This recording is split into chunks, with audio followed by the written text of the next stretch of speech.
Pertandingan panas tersaji di Stadion Gelora Bung Tomo, Surabaya, saat Persebaya Surabaya menjamu Dewa United dalam lanjutan Liga 1 Indonesia. Ribuan bonek yang memadati stadion datang dengan harapan besar melihat Bajul Ijo meraih kemenangan penting di kandang sendiri. Apalagi, secara momentum dan dukungan supporter, Persebaya berada dalam kondisi ideal untuk mengamankan 3 poin. Namun, apa yang terjadi di atas lapangan justru menghadirkan cerita pahit yang sulit diterima publik Surabaya. Persebaya Surabaya sejatinya memulai laga dengan penuh percaya diri.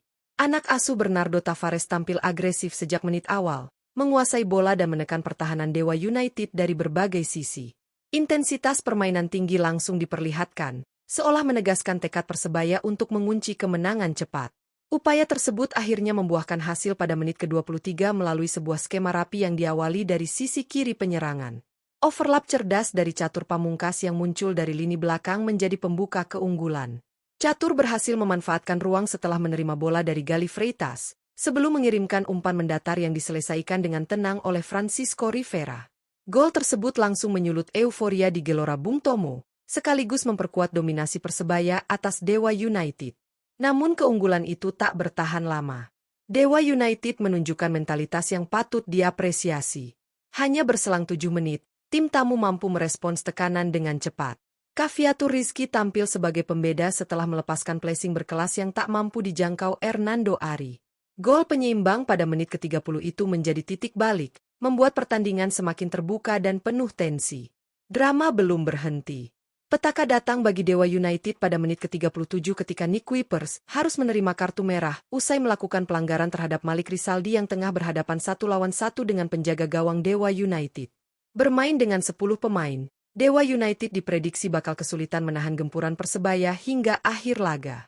Dengan keunggulan jumlah pemain, Persebaya terus menggempur pertahanan lawan. Masuknya Mihailo Provic di babak kedua menambah daya dobrak. Bahkan pada menit ke-87, Persebaya sempat bersorak setelah Provic mencetak gol lewat sundulan hasil assist Risto Mitrevski. Sayangnya, euforia itu sirna seketika. Setelah pengecekan VAR, gol dianulir karena adanya pelanggaran sebelum Risto Mitrevski memberikan assist. Skor 1-1 pun bertahan hingga peluit akhir dibunyikan, meninggalkan rasa kecewa mendalam bagi Persebaya dan para pendukungnya.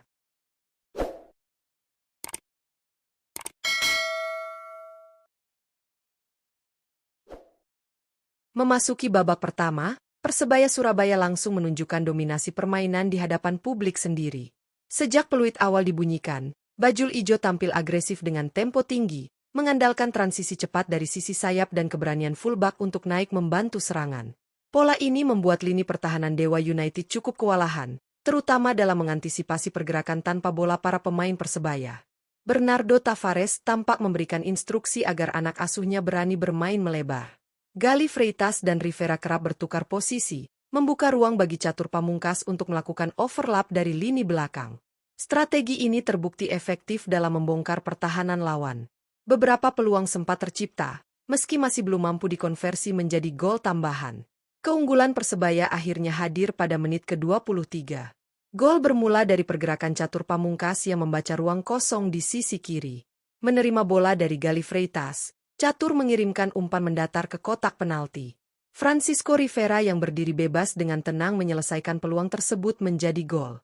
Stadion Gelora Bung Tomo bergemuruh, dan momentum sepenuhnya berada di pihak tuan rumah. Sayangnya, keunggulan itu tak mampu dipertahankan lama. Dewa United menunjukkan respons cepat dan tidak larut dalam tekanan. Tim tamu mulai bermain lebih disiplin, memanfaatkan celah di lini tengah Persebaya.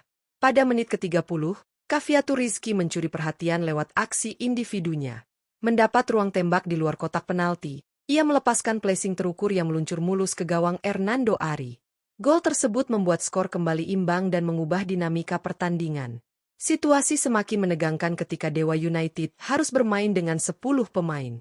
Pada menit ke-37, Nick Kuipers melakukan pelanggaran terhadap Malik Rizaldi yang tengah berhadapan 1 lawan 1 dengan penjaga gawang. Wasit tanpa ragu mengeluarkan kartu merah langsung. Keputusan ini membuat Dewa United berada dalam tekanan besar, sementara Persebaya memiliki peluang emas untuk mengunci kemenangan. Memasuki babak kedua, Persebaya Surabaya tampil semakin dominan. Keunggulan jumlah pemain membuat Bajul Ijo lebih leluasa menguasai bola dan menekan dari berbagai arah. Dewa United memilih bertahan total dengan garis pertahanan rendah, mengandalkan serangan balik sesekali untuk mencuri peluang. Bernardo Tavares melakukan beberapa penyesuaian dengan memasukkan pemain-pemain berkarakter ofensif. Intensitas serangan Persebaya meningkat drastis. Peluang demi peluang tercipta, baik melalui skema bola mati maupun tembakan jarak jauh. Namun rapatnya pertahanan Dewa United dan disiplin lini belakang mereka membuat Persebaya frustrasi. Kiper Dewa United tampil solid dengan beberapa penyelamatan krusial. Sementara itu, lini depan Persebaya kerap terburu-buru dalam menyelesaikan peluang. Situasi ini perlahan menggerus kesabaran para pemain dan supporter yang berharap gol kemenangan segera tercipta. Masuknya Mihailo Provic pada menit ke-78 menjadi upaya terakhir Bernardo Tavares untuk menambah daya gedor. Provic langsung memberikan dampak dengan pergerakan aktif di kotak penalti lawan. Tekanan Persebaya mencapai puncaknya pada menit-menit akhir pertandingan. Puncak drama terjadi pada menit ke-87. Berawal dari situasi bola mati, Hristo Mitrevski memenangkan duel udara dan mengarahkan bola ke Provic yang berdiri di depan gawang.